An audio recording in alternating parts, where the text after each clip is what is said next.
had discussed uh, about the circular motion, uniform circular motion in first lecture, and in second lecture we discuss about the application of uniform circular motion. Now in this third lecture we discuss about the conical pendulum. Before starting this topic, first we have to know about the pendulum. Everyone know pendulum means what? A rigid support attached with a string and bob is attached to the string, that is known as a pendulum. But that string has some characteristics. First one is a string is a massless, string is flexible, and string is inextensible. We know all these things. Then using pendulum we can discuss about the simple pendulum. Simple pendulum means what? String oscillate in single vertical plane. That thing is known as a simple pendulum. Now next thing is conical pendulum. Conical pendulum is a simple pendulum, but condition is what? Bob describe horizontal circle and string describe a cone. I will repeat once again. In conical pendulum is a simple pendulum, but bob describe horizontal circle and string describe a cone. This is the diagram of conical pendulum. Here this one is a cone that is described by string. Here T0 is resolved in two parts, horizontal and vertical. Vertical component is a cos theta and horizontal component is a sin theta. L is the length of the string. Theta is angle made by the string. This diagram is an inertial frame. And second, this diagram is a non-inertial frame. Difference is here. This part is a L cos theta. Okay. Now this figure shows vertical conical section. This figure shows this figure shows the vertical conical section. Okay. In this we know M is considered as a mass, T0 is considered as a tension. Again T0 is resolved into two parts, that is T0 cos theta and T0 sin theta. Cos theta is related to the vertical component and T0 sin theta is a horizontal component. And theta is angle made by string.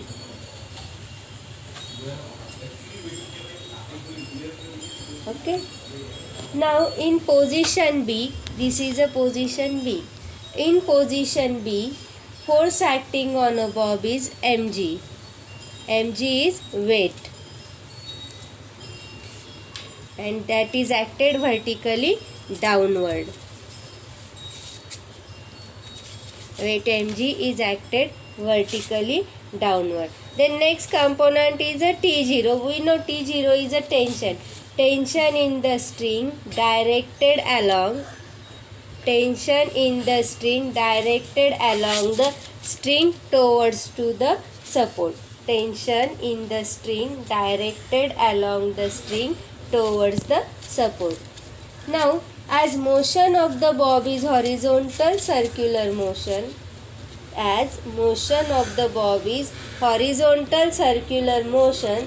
the resultant force is a centripetal force. I will repeat once again. As motion of the bob is a horizontal circular motion, the resultant force is a centripetal force. For this, all vertical force must be cancelled. So we can write from figure T cos theta is equal to mg and T sin theta is equal to mr omega square. This is equation number first, this is equation number second. Now divide 1 by 2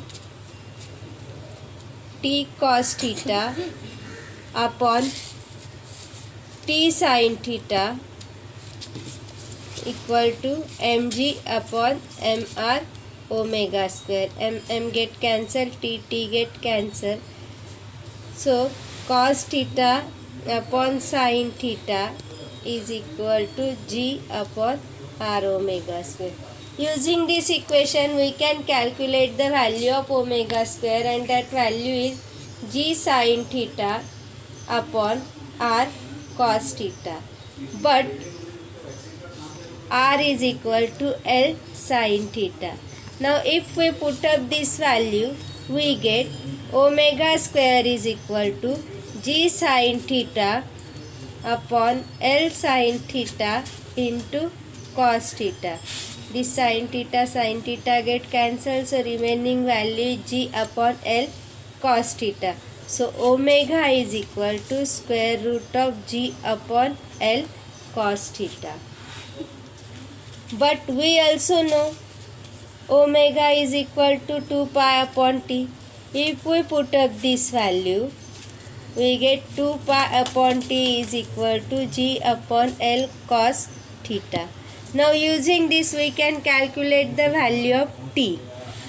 T is equal to 2 pi into L cos theta upon g. So if we know period, we can calculate its frequency. We know frequency is reciprocal of the period. So f is equal to 1 by t. So it is 1 upon 2 pi square root of g upon L cos theta. This one is known as a frequency. This is time period of conical pendulum, and this is frequency of conical pendulum. Now thing is related to the frame of non-inertial frame of reference. All this discussed thing is related to the non-inertial frame of reference. Now what happened in inertial frame of reference? In the frame of reference, attached to the bob, centripetal force should be balanced, resultant of all the real forces of the bob to be raised. So again that case we consider T0 sin theta is equal to mr omega square, and remaining all the things are same. I will repeat once again. In the frame of reference attached to the bob, centripetal force should be balanced, resultant of all the real forces for the bob to be raised. So T0 sin theta is equal to mr omega square, and all the remaining things are same. In next lecture we discuss about the vertical circular motion. Thank you.